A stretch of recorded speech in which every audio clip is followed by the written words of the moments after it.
মুনিয়া তখন 3 সপ্তাহের অন্তঃসত্ত্বা হওয়ার কারণে তাদের সুনাম ক্ষুণ্ণ হবে, এজন্য তাকে পৃথিবী থেকে সরাই দিতে পারলে তাদের সুনামটা অর্থ হবে।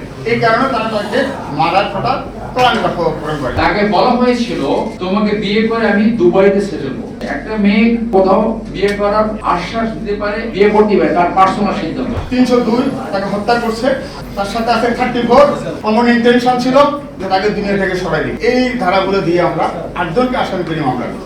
মুনিয়া সিদ্ধান্ত নিয়েছিল সে তাকে তার দ্বিতীয় স্ত্রী হিসেবে যাবে তার ঘরে। এখানে আইনের কোনো ব্যত্যয় নাই, নৈতিকতার কোনো বদলাভ নাই। কাবিননামা করা এখনো অব্লিগেটরি না।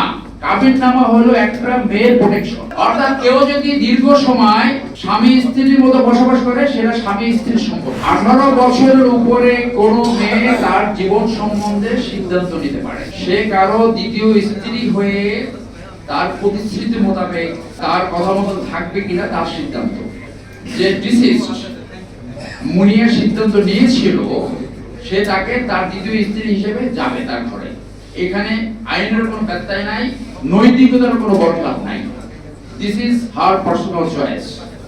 তাকে বলা হয়েছিল তোমাকে বিয়ে করে আমি দুবাইতে সেটেল করব।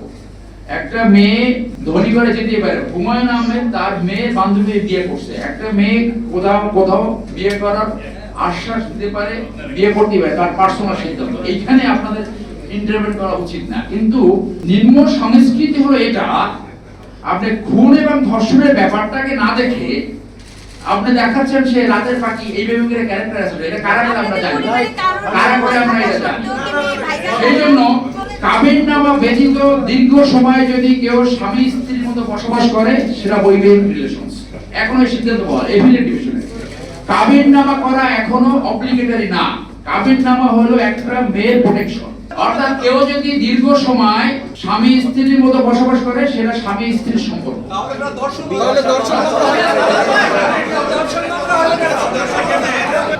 এটা আইন আছে যে প্রতিবার আপনার সাথে সেক্সুয়াল রিলেশনের সাথে কনসেন্ট হয়। এক মনে করতে মনে করেন আপনার প্রশ্ন কি অসাধারণ শুনতে হচ্ছে গাড়ি দেওয়ার জন্য বলছে, নিজের ফার্মের পাশে যাওয়ার জন্য, ভাগে যাওয়ার জন্য তাদেরকে গাড়ি দিয়ে নেয়, তাদের তাকে সহজ সহযোগিতা করছে। তারপর তার বান্ধবী সাইফার রহমান মিম, তার মা বাবা তাকে বাসায় নিয়ে ডাকছে, বলছে যে তুমি ভাগে চলে যাও, নয় তোমাকে হত্যা করা হবে। এই ঘটনাটা ঘটার পিছনে ইমোশনটা কি, তাদের লক্ষ্যটা কি? লক্ষ্যটা ছিল যে মুনিয়া তখন 2-3 সপ্তাহের অন্তঃসত্ত্বা। এই অন্তঃসত্ত্বা হওয়ার কারণে তাদের একটা সুনামধন্য পরিবার, তাদের সুনাম ক্ষুণ্ণ হবে, এজন্য তাকে পৃথিবী থেকে সরাই দিতে পারলে তাদের সুনামটা অর্থ হবে। এই কারণে তারা তাকে মারার কথা কোরআন কথা প্রয়োগ করে। এই 8 জন মিলিয়ে একে অপরের সাথে জড়িত, সবাই কিলিং মিশনে ডাইরেক্ট জড়িত না, ঘুরে গেড়াই জড়িত। সেই জন্য আমরা 30 দ্বারায় 9-1 প্রবঞ্চনা সহযোগিতা করা। আর 302 তাকে হত্যা করছে, তার সাথে আছে 34 কমন ইন্টেনশন ছিল যে তাকে দুনিয়া থেকে সরাই দিবে। এই ধারাগুলো দিয়ে আমরা 8 জনকে আসামি করে মামলা করি।